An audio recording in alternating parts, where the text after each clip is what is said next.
نفرت کړی اول ما مینه کړه خو تا رانه نفرت کړی دی اوس که ته مینه کړې خو ما نور بغاوت کړی دی مونږ خو دې سوال د محمد عشق د مرګ کړی و مونږ دې لا کله سوال د وړو د جنت کړی دی او ته په پېټ او شرط کې چې تور سرې ګرځوي په بازار تا دې لا کوم رنګ د پښتو د ثقافت کړی دی کبینتان چا ته ټوټ شو ځان یې خپله وهل ما ته یو داسې غیرتي رب عبادت کړی دی او وخونکه برینو د ایمان دی ستا په عشق کې به مري هغوی ستا عشق کې ګوره دومره صداقت کړی دی نو نظم ویمه چې دلته کې امن هېڅ چا راوړی نه دی دلته کې امن هېڅ چا راوړی نه دی خو چې روړي دلته جنګونه روړي غمازې ډېر څه په هنر روانوي دې پاکې خاورې له بمونه وړي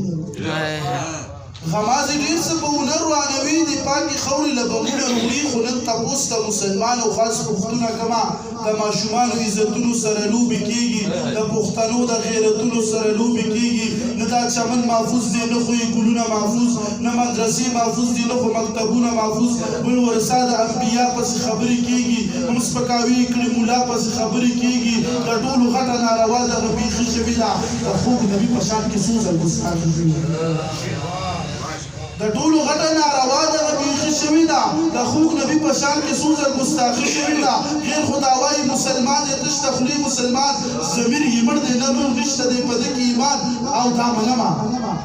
او دا منمه چې یوازې یو انسان یې مزه او دا منمه چې کمزورې مسلمان یې مزه خو داسې نه د دې وطن کې مسلمان هم شته دی د دې وطن په دغه خلکو کې ایمان هم شته دی کبیر اخون ګورې منښته د مولا کومه که مینه کړم د محمد رسول الله کومه په هر غزل کې ښه ستاینه د مولا کومه نه داسې نه ده چې به یاره زه د چا کومه که سر مې درومي خو خبره ښه صفا کومه یو ځلې نه په څو څو وارې په بیا بیا کومه نن د دې ځای نه دوی خو ستا خو ته وینا کومه چې د محمد عربي په عشق کې داسې مسیم که مې بدن خیجې نو وخیجوه که رانه سر وهې نو ووهته که مې یو سل ځله ټوټې ټوټې کې خو د نبي په شان قربان یم زه او د نبي په شان قربان یم زه نه پس نبي له محمد نشته نه پس نبي له محمد نشته